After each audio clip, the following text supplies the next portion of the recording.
नमस्कार, स्वागत है एक बार फिर से आप सभी का आपके अपने चैनल हनुमान से परिवार में। आशा करते हैं प्रभु श्री हनुमान जी और परम पूज्य गुरुदेव बाबा नीव करोड़ी महाराज जी आप सभी भक्तों पर असीम कृपा सदैव बनाए रखें। दोस्तों, इस जीवन के अंदर बिना ईश्वर की कृपा के कभी सफलता मिल ही नहीं सकती।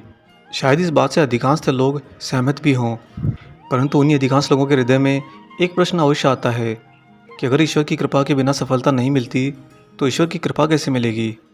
हम जीवन के अंदर क्या करें या क्या ना करें, इसका बिल्कुल सटीक निर्धारण कैसे हो। और जब इस बात का प्रश्न खंगाला जाता है तो वही मनुष्य जो ये जानता भी है कि ईश्वर की कृपा के बिना सफलता नहीं मिलेगी और साथ में ये प्रश्न भी रखता है कि ईश्वर की कृपा कैसे मिलेगी, वही मनुष्य अंतर मन में अपने आप को टटोलने लगता है कि मैंने कौन कौन सी गलतियाँ करी या मैंने कौन कौन से बुरे कर्म कर दिए जिनके कारण शायद अब ये बाधा आई हुई है। फिर उसी का मन न्यायाधीश बन जाता है और निर्णय भी देता है कि तुमने शायद वो कर्म बुरा किया है, इसलिए तुम्हें भुगतना ही पड़ेगा। लेकिन क्या सच में ईश्वर इसके बाद कृपा करना बंद कर देते हैं? क्या ईश्वर इसके बाद हम मनुष्य को देखना बंद कर देते हैं? क्या हम उनके ही बनाए हुए उनके लिए प्रिय नहीं रहते? इन सब बातों को हम खंगालेंगे बाबा नीव करोड़ी महाराज जी के ही परिप्रेक्ष्य में। अक्सर भक्त लोगों ने यह भी देखा कि जो लोग महाराज जी के दर्शन करने आते थे उनमें कुछ बदमाश किस्म के दिखने वाले लोग भी होते थे, अर्थात धूर्त लोग, चालाक लोग या फिर अपराध किए हुए क्यों ना। और फिर जब महाराज जी से पूछा जाता कि बाबा इतने ज़्यादा बदमाश लोग आकर उन्हें क्यों घेरे रहते हैं, तब महाराज जी कहते सिर्फ बीमार ही तो डॉक्टर के पास जाते हैं। इसीलिए एक वृद्ध तथा पारिवारिक चिकित्सक की तरह महाराज जी दिन रात अपने सभी किस्म के भक्तों के लिए उपलब्ध रहते। कभी कभी तो आग्रह करने पर उनके घर भी चले जाते। इस प्रकार महाराज जी का व्यक्तिगत स्वभाव ही उस साधना के लिए एक उत्कृष्ट प्रतिरूप था जिसको करने के लिए वे अपने भक्तों को अत्यधिक प्रेरित करते थे, और वह है निस्वार्थ प्रेम पूर्वक सेवा। महाराज जी न तो कठोर आत्मसंयम के लिए भक्तों को प्रेरित करते, न ही विस्तृत ध्यान के अभ्यास के लिए और न ही क्लिष्ट कर्मकांड के लिए, वरन वे तो ऐसे कर्मयोग का मार्ग दिखाते थे तो जीवन में एक समर्पित सेवा कार्य द्वारा ईश्वर प्राप्ति का ही मार्ग है। इस प्रकार महाराज जी उन महान धर्मग्रंथों जैसे रामायण, भगवद गीता, बाइबल आदि के उपदेशों को प्रतिबिंबित करते थे, परंतु महाराज जी यह भी स्पष्ट कर देते थे कि केवल कठोर परिश्रम ही मूल तत्व नहीं है, बल्कि वास्तव में ईश्वर का स्मरण करते हुए कार्य करना ही वास्तविक तत्व है। अर्थात ईश्वर की कृपा का विचार करते हुए प्रेम के साथ जो किया जाए वही फल लाता है। कालांतर में आश्रम में एक व्यक्ति दिन रात कार्यों में इतना व्यस्त रहता था कि उसे महाराज जी के कभी दर्शन ही नहीं मिलते। एक दिन देर शाम को एक एक करके सारे भक्त चले गए। तब महाराज जी अकेले ही अपने तख्त पर बैठे हुए थे, तो वो आदमी धीरे धीरे महाराज जी के दर्शन करने के लिए बाबा के पास पहुंचा। महाराज जी ने उससे पूछा कि तू क्या चाहता है। उस भोले मानस ने हाथ जोड़कर कहा, बाबा आत्मज्ञान। महाराज जी ने आगे कहा कि सबकी सेवा करना ही आत्मज्ञान है। वह व्यक्ति सिर झुकाकर वापस चला गया, क्योंकि वह व्यक्ति वास्तव में वहाँ पर सभी की सेवा कर रहा था और महाराज जी के इस कथन के अंदर उसके द्वारा करी जा रही सेवा का ही प्रतिफल दिखा था। बाबा ने स्पष्ट कर दिया था कि जो कुछ तुम यहाँ पर कर रहे हो वही तुम्हारे आत्मज्ञान का रास्ता है। कभी कभी तो महाराज जी गीता का उदाहरण भी देते हुए कहते कि कर्म करते रहने से मन एकाग्र हो सकता है। गीता में ऐसा कहा गया है और फिर तुम्हें अंतर्दृष्टि भी प्राप्त हो जाएगी। बस गरीब की सेवा करो और ईश्वर को याद करो।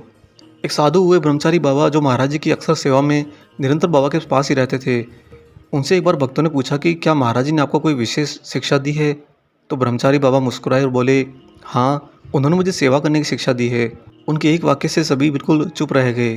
तभी वहीं पर उपस्थित महाराज जी ने एक भक्त से पूछा कि मनुष्य संसार में किस प्रकार सफल हो सकता है, इस बारे में उसके क्या विचार हैं। तब भक्त ने कहा कि बाबा, परिश्रम व शुद्ध हृदय से कार्य करके। इससे पहले कि वह आगे कुछ और कहता, महाराज जी ने टोकते हुए कहा कि ईश्वर की कृपा भी बहुत ज़रूरी है। तुम चाहे कितना ही कठिन श्रम क्यों न कर लो, निरंतर श्रम क्यों न कर लो या दृढ़ता के साथ श्रम क्यों न कर लो, परंतु ईश्वर की कृपा के बिना सफलता बिल्कुल नहीं मिलती। तब वहीं उपस्थित एक भक्त ने बाबा से पूछा कि बाबा, एक व्यक्ति के लिए कैसे संभव हो सकता है कि वह हर समय ईश्वर का स्मरण करता रहे।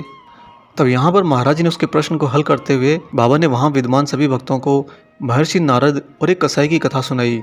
बाबा कहते हैं कि भगवान विष्णु हमेशा ही उस कसाई की प्रशंसा किया करते थे। महर्षि नारद को बहुत ही आश्चर्य होता कि वे ऐसा क्यों करते हैं, क्योंकि ये कसाई हमेशा अपने काम में ही व्यस्त रहता है, जबकि नारद तो 24 घंटों भगवान विष्णु का ही गुणगान किया करता है, उनका ही नाम जपता है। अपने मन में यही प्रश्न संजोए हुए महर्षि नारद पहुँचे प्रभु विष्णु के पास। तब विष्णु भगवान ने नारद को एक काम सौंप दिया।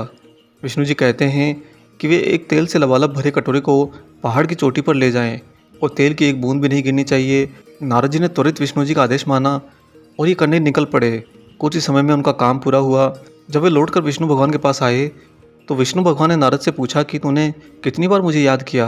नारद ने कहा कि प्रभु ये कैसे हो सकता है, क्योंकि उस कटोरे पर भी तो ध्यान केंद्रित करना पड़ा कि कहीं एक बूंद तेल भी ना गिर जाए, और फिर विपरीत दिशा के पहाड़ पर भी तो चढ़ना पड़ा।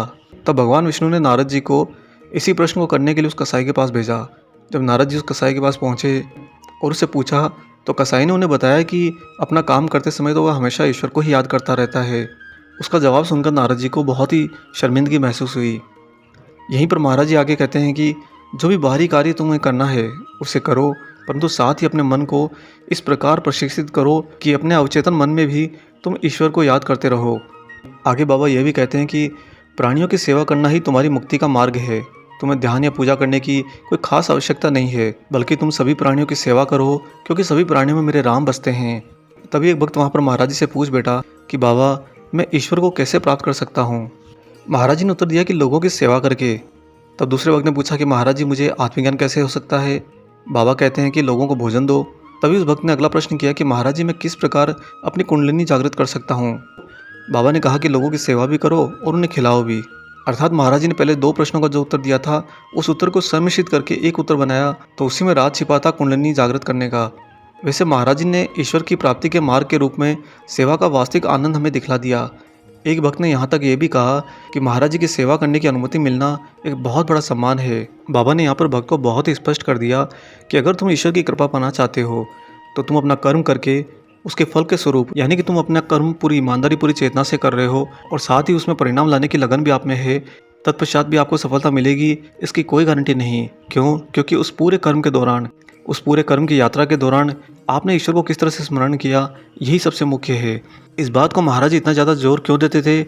क्योंकि दोस्तों जब मनुष्य कर्म करता है तो मनुष्य उस कर्म के साथ में ही अपने इंद्रियों के अधीन में रहता है। तो कई बार ऐसा पाया गया है कि जब आप कर्म करते हो आपको हमेशा यह लगता है कि आपका कर्म बिल्कुल सही दिशा में जा रहा है, क्योंकि आप अपने कर्म के प्रति बहुत ही दृढ़ हैं। और अंत में जब आप उस कर्म को पूर्ण कर लेते हो तब आप बिल्कुल निश्चिंत हो जाते हो कि अब तो इस कर्म का फल मुझे बिल्कुल मेरे अनुकूल ही मिलेगा। परंतु होता है बिल्कुल विपरीत। ऐसा क्यों होता है? क्योंकि जब आप उस कर्म को करना प्रारंभ करते हो, ईश्वर का निरंतर ध्यान नहीं रखने के कारण आप उस कर्म की दिशा में चले जाते हो जो कर्म आपके लिए जरा भी फलदायी ना हो। जब आप गलत रास्ते पर जाओगे और आगे जाकर कांटों भरे बगीचे में पहुंचोगे तो वहां पर फूल कैसे पाओगे? बाबा ने जो कथा सुनाई उसका सार भी यही था कि नारद जी से बड़ा तो वह बूचड़ हो गया जो अपना काम करते हुए भी अपने ईश्वर को याद रखता है। अगर मनुष्य नारद जी के स्वभाव से देखे कि मैं या तो कर्म कर सकता हूँ या फिर सिर्फ ईश्वर को याद रख सकता हूँ, तो इसे कहते हैं अपनी ही आत्मा को छलना, यानी कि आप अपनी आत्मा को छका रहे हो, उसे झांसा दे रहे हो। और जब मनुष्य अपने कर्म की परिधि में रहकर अपनी ही आत्मा को छकाता है तो दोस्तों न तो उसे आत्मज्ञान मिलता है और ना ही उसे उसकी आत्मा के परमात्मा मिलते हैं। हर कर्म को करते समय अगर ईश्वर का स्मरण रखा जाए तो सबसे बड़ा जो उसका महत्वपूर्ण परिणाम आएगा कि वह ये कि आप हर समय चौकन्ने रहेंगे, सतर्क रहेंगे कि आपके द्वारा करी गई एक एक छोटी छोटी प्रतिक्रिया भी आपके ईश्वर देख रहे हैं। और जब आप अपने मॉनिटर के सामने यानी अपने ईश्वर के सामने अपने कर्म करोगे तो उन कर्मों के अंदर अशुद्धता आने का तो प्रश्न ही नहीं उठता।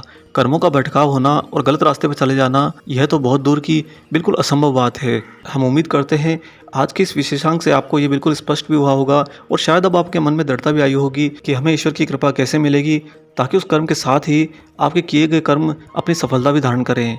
आशा करते हैं आपको ये जानकारी पसंद आई हो। वीडियो अगर अच्छा लगा है तो जाने से पहले इसे लाइक ज़रूर कर दीजिएगा। अगर आप चैनल को सब्सक्राइब करना भूल गए हैं तो चैनल को भी सब्सक्राइब कर लीजिए। मिलेंगे दोस्तों बहुत जल्दी ही एक और ऐसे ही अलौकिक प्रसंग के साथ।